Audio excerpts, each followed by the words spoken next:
ইয়েমেনে আগুন জ্বলছে। মার্কিন যুদ্ধবিমান হামলা চালিয়েছে ইয়েমেনের রাজধানী সানা ও অন্যান্য শহরে।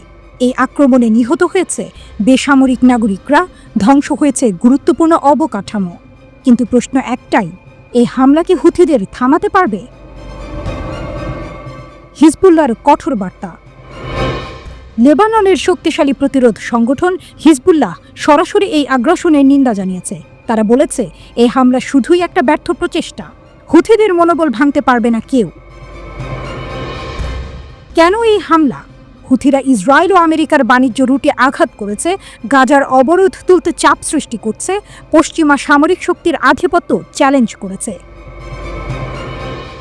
যুক্তরাষ্ট্রের এই সামরিক অভিযান কি হুথি বিদ্রোহীদের থামাতে পারবে? ইয়েমেনের জনগণ আরও সংঘবদ্ধ হচ্ছে, হুথি যোদ্ধারা আরও সংগঠিত হচ্ছে। মার্কিন ব্রিটিশ পরিকল্পনা ব্যর্থ করে দিতে বদ্ধপরিকর তারা। যুদ্ধাপরাধের অভিযোগ। হিজবুল্লাহ বলছে, ইয়েমেনে হামলা আন্তর্জাতিক আইনের লঙ্ঘন, বেসামরিক নাগরিকদের হত্যা করা যুদ্ধাপরাধ। বিশ্বের প্রতিক্রিয়া। ইরান ও রাশিয়া এই হামলার নিন্দা করেছে। ফিলিস্তিনি প্রতিরোধ গোষ্ঠীগুলো বলছে, এটা প্রতিরোধের বিরুদ্ধে যুদ্ধ। আরব বিশ্বে ক্ষোভ ছড়িয়ে পড়ছে। এখন প্রশ্ন হলো, এরপর কি? হুথিরা কি আরও বড় আঘাত হানবে? হিজবুল্লাহ কি সরাসরি যুক্ত হবে? মধ্যপ্রাচ্য কি আরেকটি মহাযুদ্ধের দিকে এগিয়ে যাচ্ছে?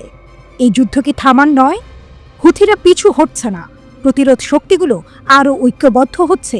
আসছে আরও বড় ঝড়।